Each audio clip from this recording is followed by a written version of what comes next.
One woman's desire nearly destroyed a man's destiny. She had beauty, power, and influence. But her lies landed an innocent man in prison. Who was Potiphar's wife, and what can her story teach us about temptation, betrayal, and integrity in a world where doing the right thing can cost you everything? Today we uncover the dark chapter of Genesis 39 and the lessons hidden in her deceit. From the day Joseph was put in charge, the Lord began to bless Potiphar for Joseph's sake. All his household affairs began to run smoothly, and his crops and livestock flourished. So Potiphar gave Joseph complete administrative responsibility over everything he owned. With Joseph there, he didn't have a worry in the world except to decide what he wanted to eat. Now Joseph was a very handsome and well-built young man, and about this time, Potiphar's wife began to desire him and invited him to sleep with her. But Joseph refused. "Look," he told her, "my master trusts me with everything in his entire household.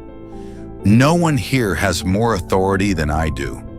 He has held back nothing from me except you, because you are his wife. How could I ever do such a wicked thing? It would be a great sin against God."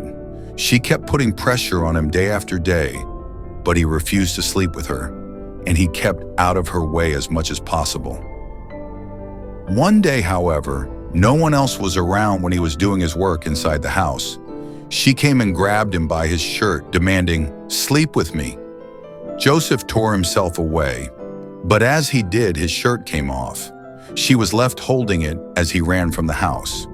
When she saw that she had his shirt and that he had fled, she began screaming. Soon all the men around the place came running. "My husband has brought this Hebrew slave here to insult us," she sobbed. "He tried to rape me, but I screamed." When he heard my loud cries, he ran and left his shirt behind with me. She kept the shirt with her, and when her husband came home that night, she told him her story. "That Hebrew slave you've had around here tried to make a fool of me," she said. "I was saved only by my screams."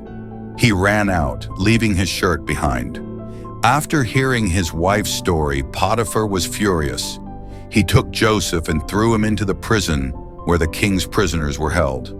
Who was she? In Genesis, she was given no name, but in later medieval Jewish sources, she is identified as Zuleika.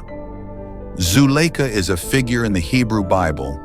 She was the wife of Potiphar, the captain of Pharaoh's guard in the time of Jacob and his 12 sons. What are the lessons to learn from this event? The story of seduction is as old as time itself. The serpent seduced Eve in the garden with a lie, and ever since human beings have sought to perfect the art of obtaining something they want, which they know in their hearts they shouldn't have. Potiphar's wife sought a sexual liaison with Joseph, her husband's Hebrew slave.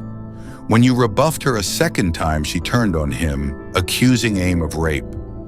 Her husband had the young man thrown into prison, even though, in the circumstances, it may well have had him executed. We need to be fully aware of the consequences of our actions. God accepts limits that we have no right to go beyond. One of these is becoming emotionally or physically involved in wrong relationships. They only lead to heartache and trouble for both parties. We also need to realize that we have no right to seek to draw another person into our sin, much less accuse them unjustly when they refuse to comply. We are not told what happened to Potiphar's wife, but the fact that her husband didn't demand the full extent of the law perhaps tells us that he didn't really believe her story. We are not told what happened to Potiphar's household once Joseph left. What we do know is that in this old sorry mess, it is the integrity and uprightness of a Hebrew slave who wanted to obey his God that stands out clearly and shines brightly. Who will be the next woman? Watch out for next episode. Kindly subscribe and click the notification bell to get an early update.